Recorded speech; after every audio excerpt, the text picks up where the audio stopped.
Turn that trash mess off, man. Shoot. Morgan State trash. What's going on, y'all? It's been a while. I actually got a setup now. Somewhat. Shout out to my girl. Big shout out. She don't know, but she is a blessing. He's probably watching right now, so why are you talking about me? What was going on, y'all? Tell the truth. I haven't done a stream. Let me see. When was the last time I personally did? Not even talking about like founded stuff. So let's just take a little trip back and see. Source. No.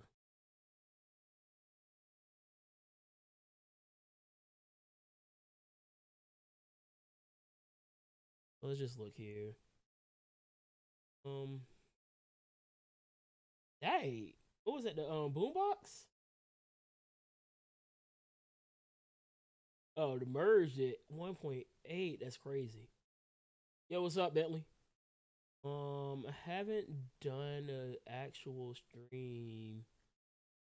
Boom, boom, yeah, it was a Sonic Boom Ocean 5th 5 months ago. That's wild.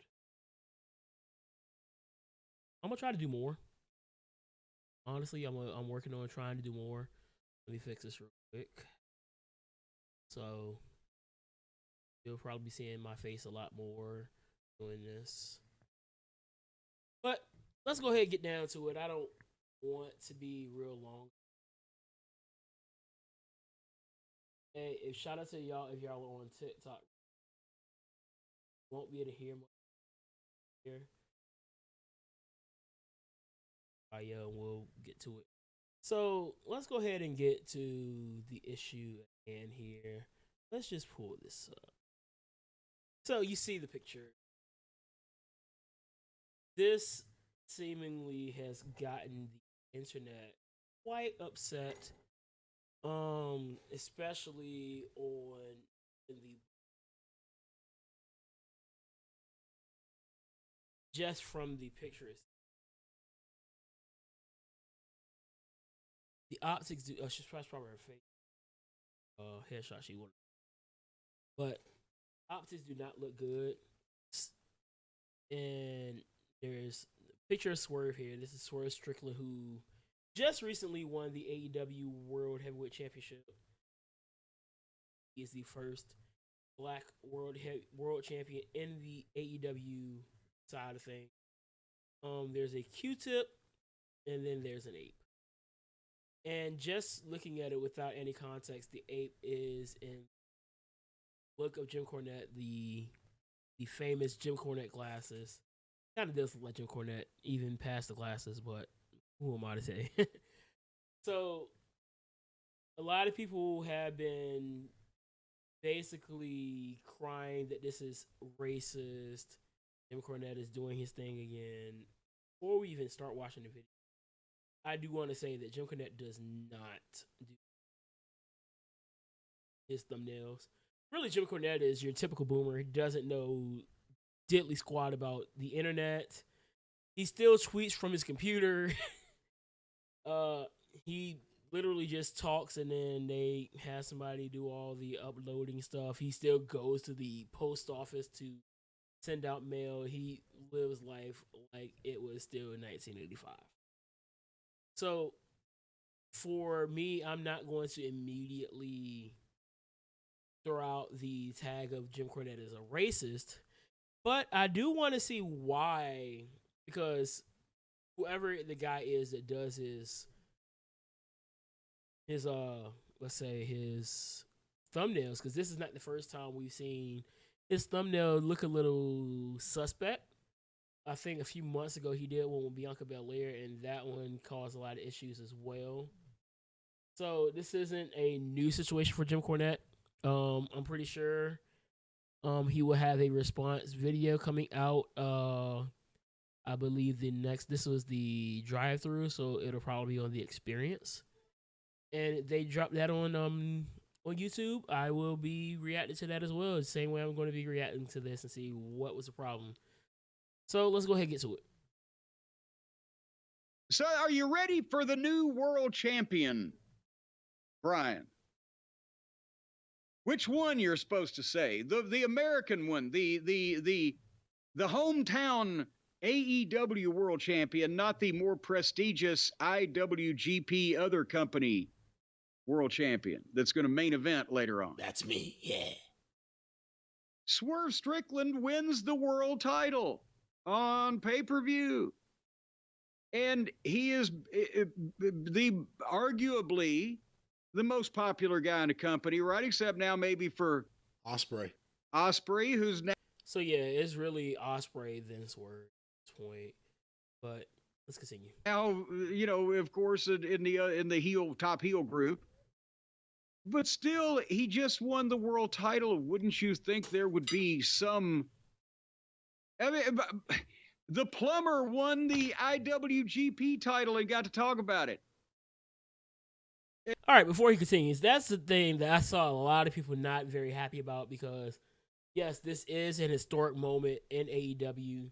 This is your first black world champion, and he doesn't have a segment on the flagship show. They do it yesterday. They did it last night, I believe, on Rampage or Collision. Collision, my fault. Collision. How? So they did it on Collision, and he had about a 15-minute match against, I believe, Kyle Fletcher on Wednesday, and that was his celebration moment. So it was odd because, like you said, John Moxley had his celebration. If I'm not mistaken, when Kenny Omega won, even though he was a heel, he had his moment. Jericho kind of had his. Adam Page, Hangman Page. Matter of fact, I was at the first show following Hangman winning the championship. So it happened to happen in Norfolk, Virginia at the Ted Constance Center, which is more known as the Chartway Arena, but I'm from Virginia. We call it the Ted around here. So they had the match. They had the celebration there, and it actually was interrupted by Bryan Danielson, which was actually a cool moment. But it just felt weird for this man to win the belt and not have that kind of celebration when this is a fan favorite. Yes, he's supposed to be a bad guy, but at the same time, you see all the kids doing the Prince Nana, whose house, Swerve's house. There was never a point where I felt like he was a bad guy because the crowd reaction never gave that. When you see him in the crowd, when the crowd was reacting to him, it was always, yeah, Swerve. No matter if he was beating up Keith Lee along with Rick Ross, or he was invading Adam Page's house with his children there, the crowd never received him as such. It was always, oh, I'm doing the Prince Nana dance and all the other stuff. They were rocking with Swerve. It's Swerve's house. None of that was going on. So at a point, you kind of realize that no matter what this guy does, he's going to be presented as a heel, but received as a babyface. So for them not to give him that moment and say, even if they wanted him to kind of throw it in the fans' face or whatever, just give him 10 minutes to have that and bask in this historic moment. And Swerve wins the title on pay-per-view, and Nana introduces, here's your new world champion, and he comes out and has a match with Kyle Fletcher. At least he's wrestling heels now, so they've acknowledged that he's supposed to be a babyface. But I wrote at the time, as soon as I saw what the match was, I said his first appearance as champion, and I guarantee you it's going to take him 20 minutes to beat a Q-tip with arms and legs. So there's your context for the Q-tip. Yeah, is Kyle Fletcher really that small? Hold that thought. Hold that thought. Just give me 1 second, because I don't watch a lot of AEW. So I just want to see real quick, is Kyle Fletcher really as small Because calling this man a Q-tip with arms and legs, it just feels like you're calling this man small. So let's just look. Cal Fletcher. I knew a Cal Fletcher in high school. He definitely was not a Q-tip with arms and legs. Let's just say. Oh gosh. Oh Lord. This is Cal Fletcher. Yeah, I see it. I'll let you have it, Jim. I'll let Jim Cornette have that one. A Q-tip with arms and legs. Oh my gosh, that is quite hilarious.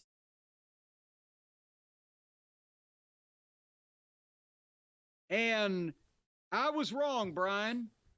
It only took him 15. And shout out the moral of the story. At one point, because I mean, this match, and they're going to go out there and have a banger. It was competitive all the way again. I don't care if Mighty Joe Young or Cheetah can do all the moves perfectly unless they are pushed on a consistent basis as being a threat to the singles world title, of which there should only be at least only 2. And they got about 4 or 5 here, but nevertheless. Then, no. What the fuck? And at one point during the match, it was so important, the new world champion's first, appearance on television, where he didn't say a goddamn word. He just got right into getting his ass kicked by one of the members of the Don Fallis family that just got his ass kicked by Will Ostrich. While Felcher's kicking the shit out of Swerve, they go split screen to the Buckaroos and Jungle Jackoff and O'Cody in the back, walking into Tony Khan's office. This is Tony's name on the door, boom. After they've established on camera the past couple weeks, he sits at Gorilla. And it looked like 3 kids playing. All right, so I think I skipped the context of the gorilla here. So hold on, let me just rewind back real quick. No. What the fuck?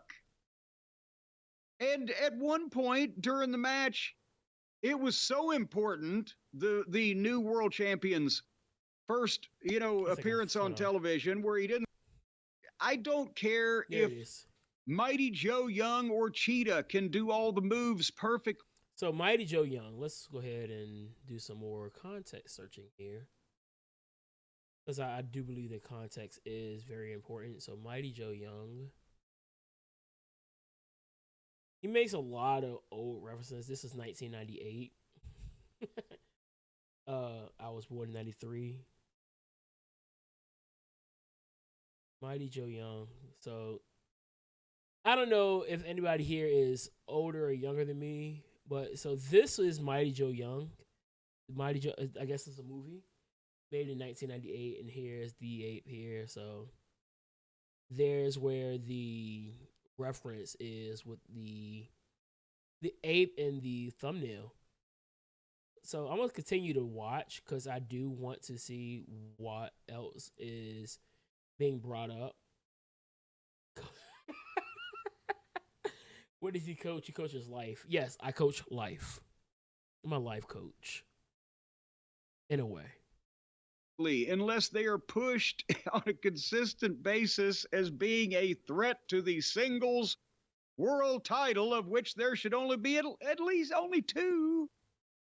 And they got about 4 or 5 here, but nevertheless. Then, no. What the fuck?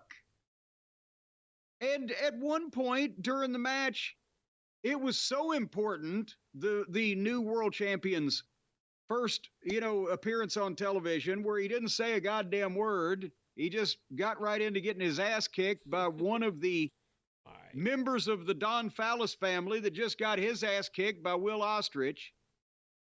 While Felcher's kicking the shit out of Swerve, they go split screen to the Buckaroos and Jungle Jackoff and O'Cody in the back, walking into Tony Khan's office. This is Tony's name on the door, boom. After they've established on camera the past couple weeks, he sits at Gorilla. And it looked like 3 kids playing dress up and their Japanese adult chaperone. And they go to this huge story in the middle of the new world champions match. And finally, the new world champion hits his double stomp off the top rope finish onto the goddamn guy and covers him and gets a 2 count. And then backs up, and while Felcher sits up on his ass, Swerve runs and kicks him, and it was a wonderful looking kick. Might ought to use that for a high spot sometime every once in a while. But he runs and he kicks him in the head while the guy's sitting on his ass from behind. What a babyface fucking finish. And that got him the 3 count. So he went 1 move too far. And as I said, it only took him 15 minutes to beat a middle card. The guy's not even the top guy in his own fucking group. Your thoughts? You're being too hard on him. I mean, it's not his fault how he's booked, but he's better than you're giving him credit for. And yo, this man is hilarious in his just assessment of matches. And I don't. So let's go ahead and set the whole record straight. Yes, I do subscribe to. If you see already, I am subscribed to Jim, his YouTube. I do follow his Twitter. I do listen to his podcast here and there. I'm not a cult of Cornette guy, whatever you want to call it. But I do, from time to time, listen to Jim Cornette videos. Do I agree with him every single time? Absolutely not. I don't agree with anybody 100% of the time that I subscribe to.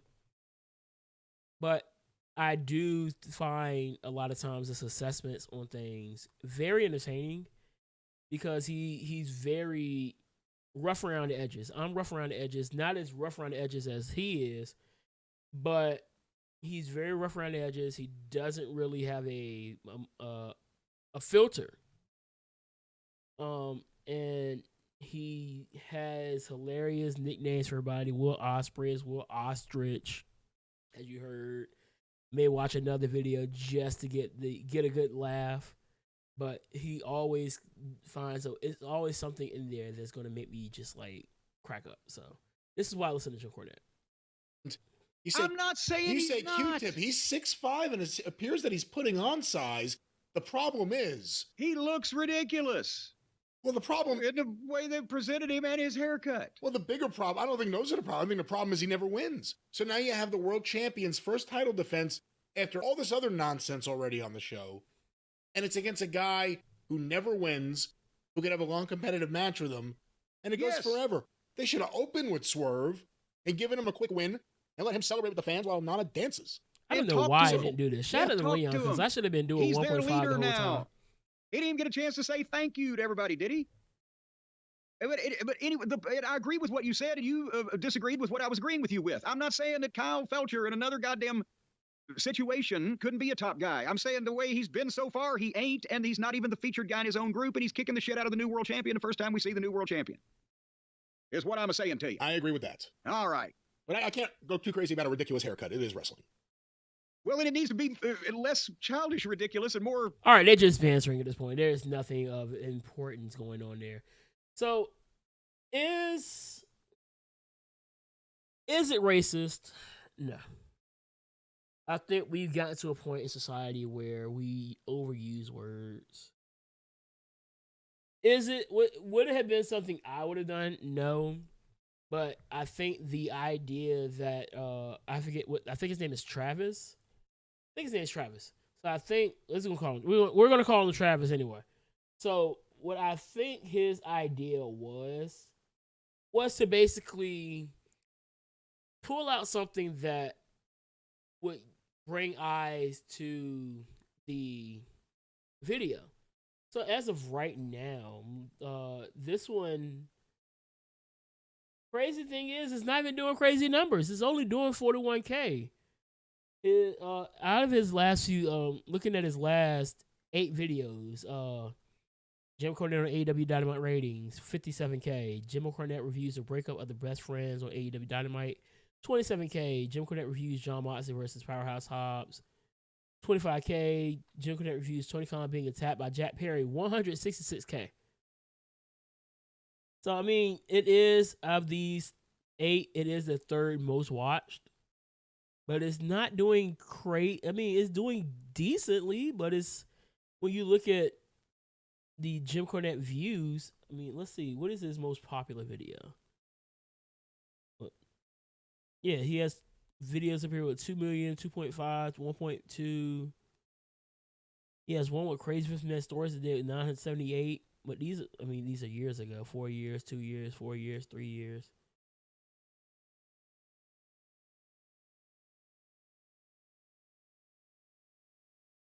Hello. I mean, did he necessarily need to put the ape up there? He could have used the cheetah, as he also referenced. But I mean, I guess it did bring more attention to Jim Cornette, as if he needed it. I mean, Jim Cornette is one of the most popular podcasters in this space. So it's to a point where it really didn't need to be that way. But it is what it is. And I mean, people are going to get upset about it. You got people on the internet, on Twitter, going back and forth, calling it racist. Without even playing the video, I just want to read some of these comments. So let's go through the comments. So are you ready for the new world champion? All right, let's go through it. Even though he's undefeated in ring, no, the stupidity of people on the internet never ceases to amaze me. Where's it at? Oh, so the context people are storming the comment section at this point. Clearly.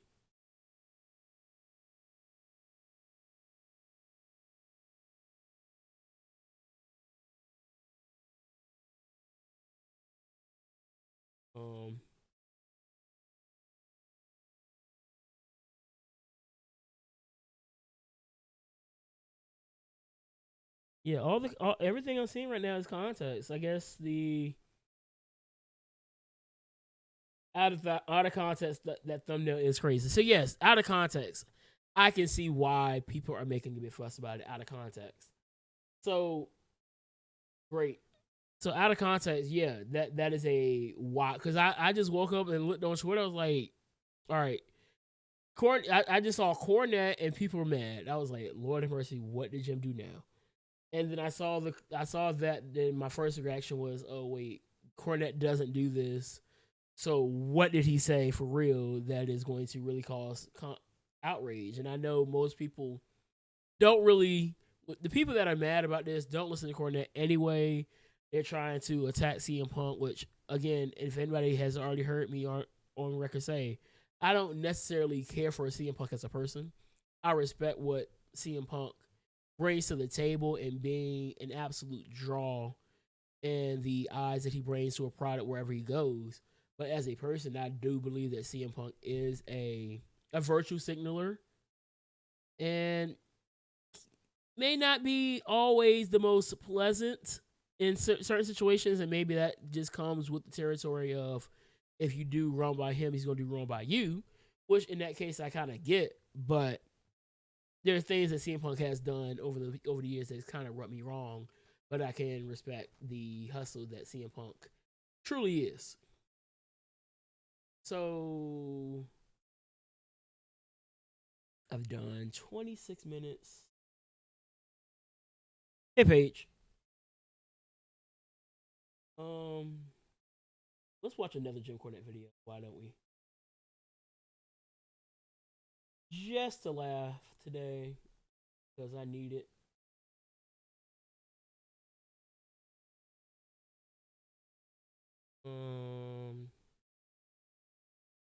Let's see why this one's so popular. This is. But anyway, we move on now. The situation to between the main event of the Young evening. Bucks, Jack Perry, and Kazuchika Okada attacking Tony Khan. So if you didn't know, Tony Khan is the owner.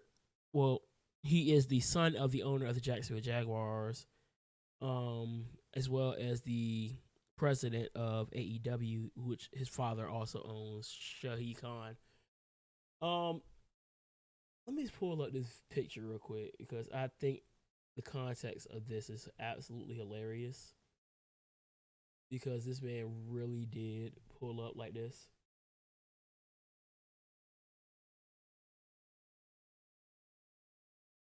All right, here we go.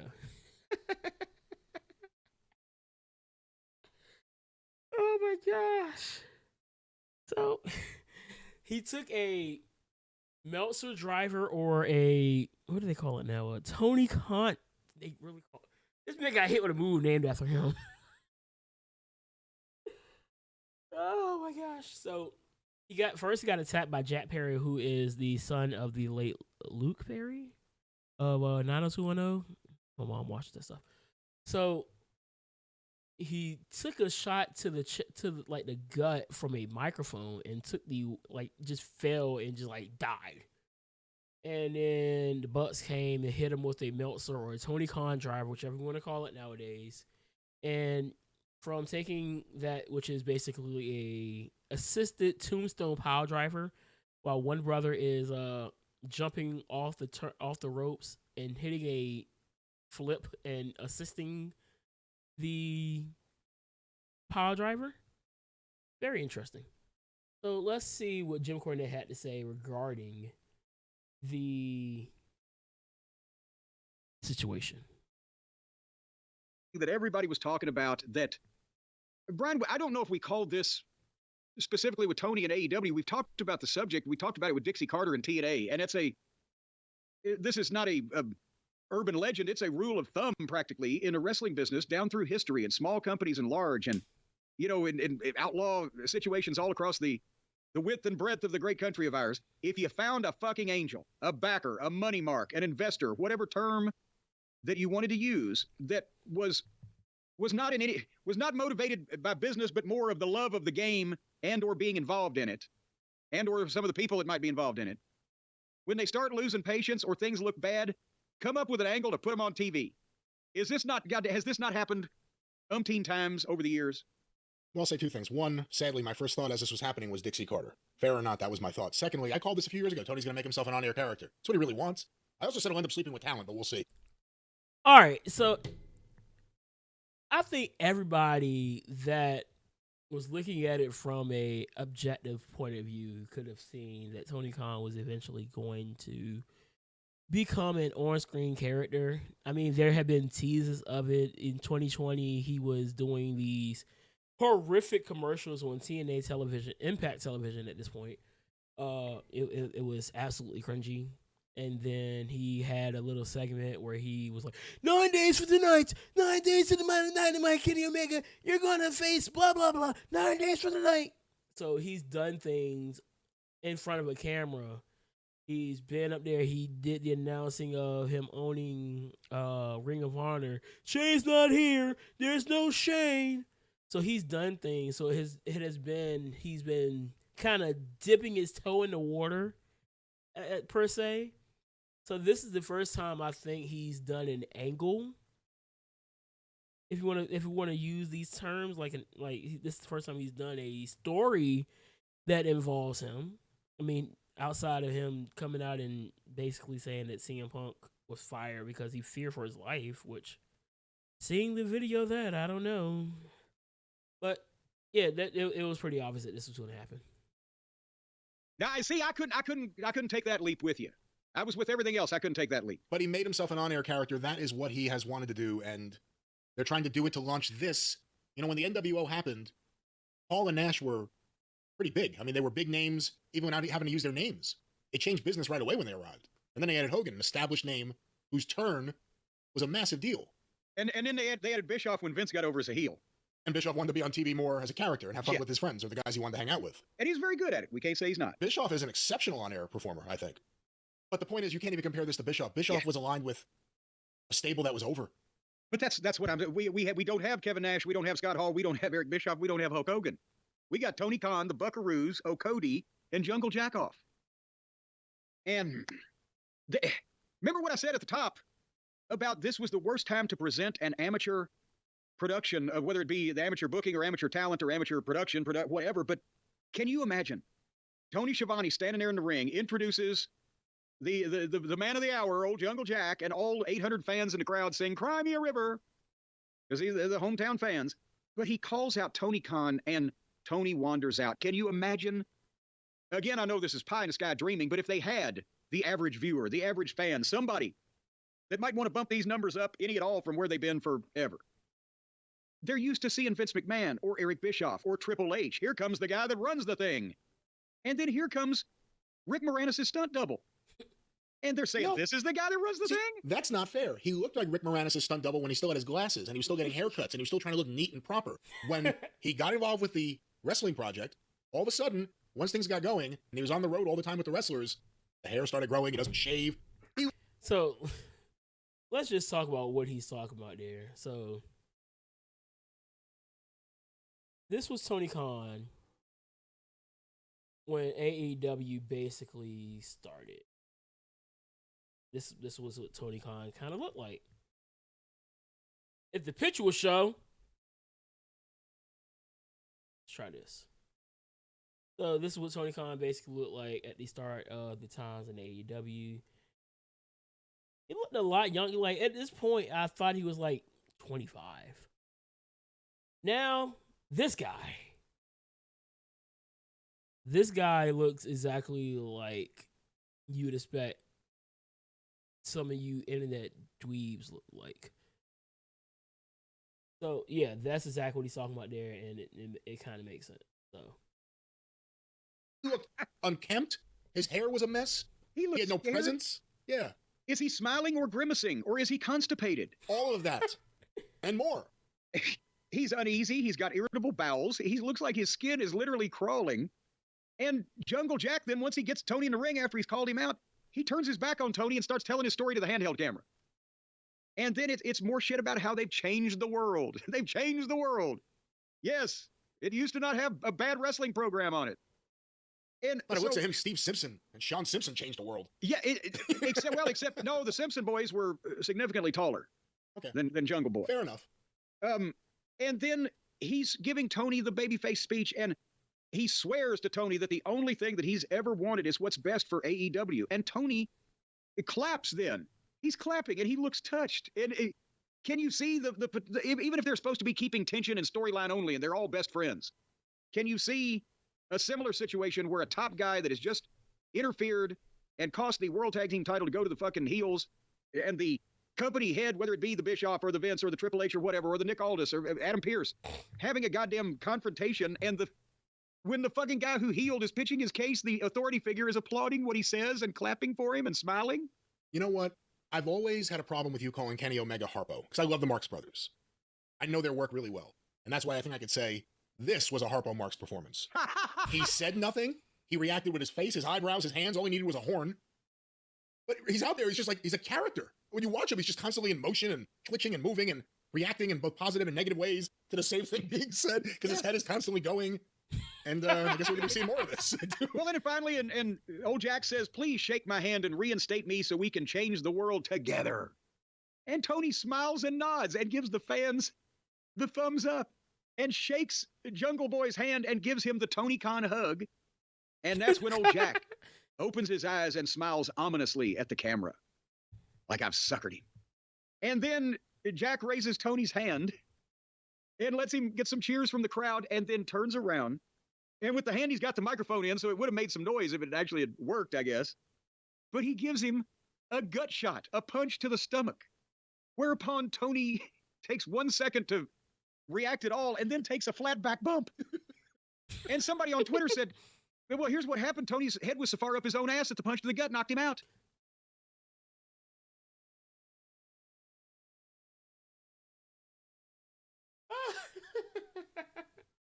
Yo, that's stupid. And that's what it looked like. He took a flat back bump. It was pretty bad, and I was kind of scared for him because he fell back and it almost like his head bounced up. Yeah, and then all of a sudden he woke up, he grabbed his stomach and rolled over. Yes. And then exposed his ass to the world. And then as he's laying there, then here comes the Buckaroos and O'Cody acting like, oh, what the fuck has happened here? What have you done? And they're telling Jack, get back, stay away from him. And they help Tony up. And of course, they tease when Maddie and Nikki help him up. They tease giving him their shitty little double knee lift, but they help him up to his feet. And then Matt scoops him up like a sack of flour, and they give him the safest ever Meltzer driver. The one brother that does the flip. What's his name? Nikki. His ass takes some punishment on that move. But Maddie dropped Tony. His head wasn't 6 inches from the ring. But then they dropped him, and they all stood up and stood there and glorified while the referees checked on Tony. And the announcers were laying out like it just been the Kennedy assassination. Either that or their microphones had completely gone out. We don't know. And then once the heels wander around and then leave, as soon as they've gone through the entranceway, through the same entranceway, 5 seconds later comes every fucking job guy and underneath wrestler on the fucking card, followed by Shad Khan himself, who I saw on again on Twitter. Somebody had a nice fucking picture of him looking all concerned, but the caption was, "Give him another one. Where's my money? Fuck the game. Where's my money? Where's my money, Tony?" But so then, and I'll let you. I will say that Shad Khan does look pretty intimidating. Probably the most intimidating looking person in this entire segment. Begin commenting, but then they were off the air, by the way, exactly at 10 o'clock because they had some kind of important game this week and couldn't futz with their numbers. But after the thing went off the air, there's footage on Twitter that a couple of stagehand-looking guys help Tony up to his feet and throw one arm over each of their shoulders, and Tony shuffles out under his own power after taking the dreaded gut punch from Ox Baker Perry and the Meltzer driver from the fucking Buckaroos, and they can't even pop for a stretcher for him. Your thoughts? I didn't see any of that post-match stuff, so I can't comment on it. But again, Tony's out there. He just doesn't have any presence on camera. The other thing is we know who Tony is. And Tony's been shown just a tiny little bit lately with some of these elite segments. And he's made announcements in the past. But Tony's not really like someone the audience is invested. I shouldn't say that. For the people watching this show, they know who Tony is and they like him.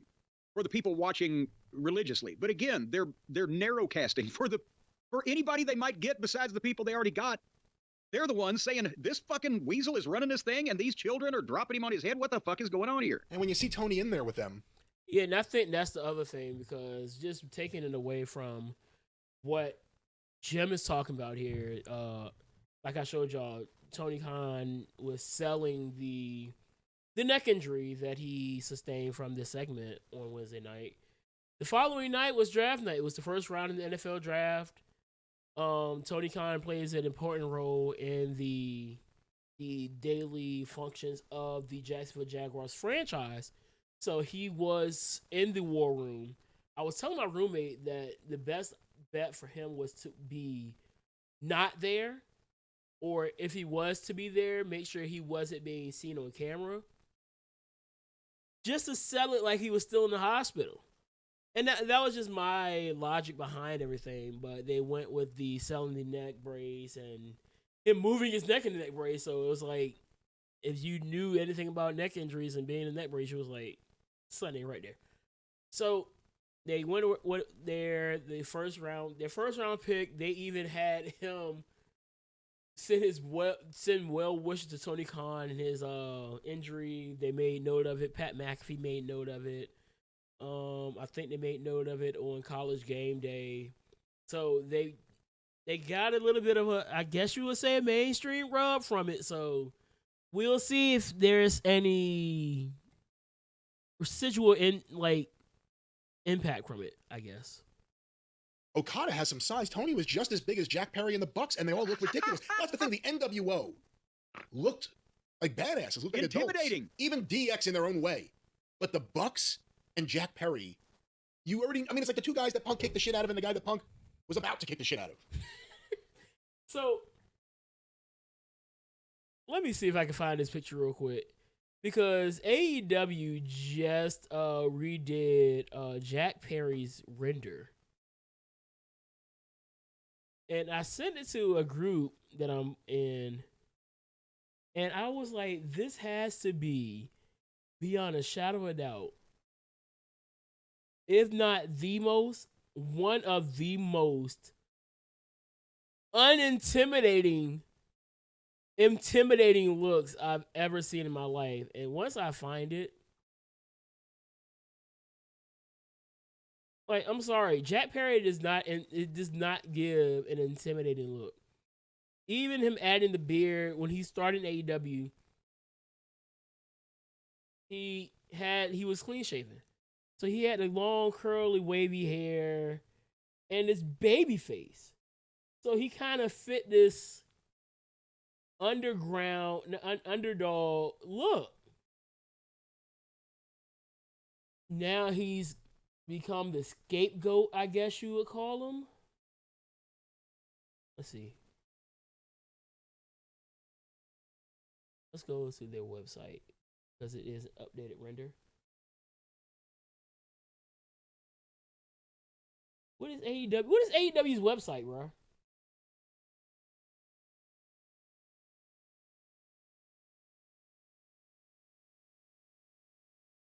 What? So they don't all elite do it that way. Clearly, I'm gonna need to get my XLR cable because this is gonna bug me.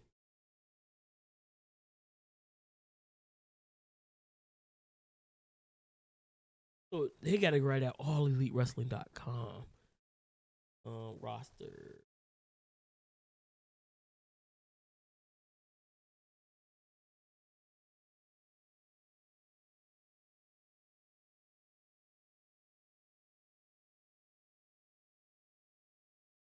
All right, here we go. Found it.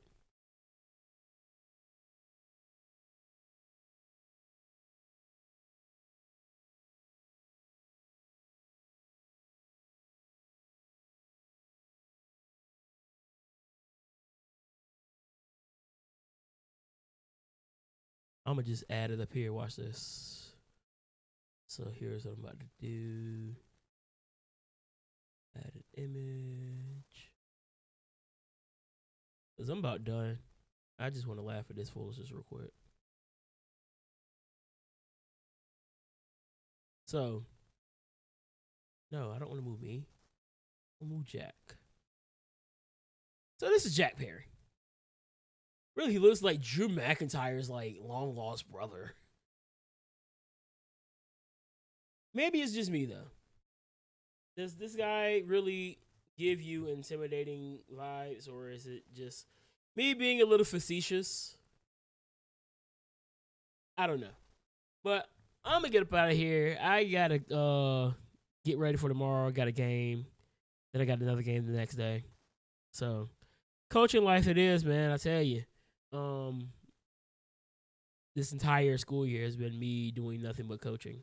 So with that being said, I'm gonna get up out of here. Peace, love, pop stars, drink your water. Y'all have a great day. Enjoy.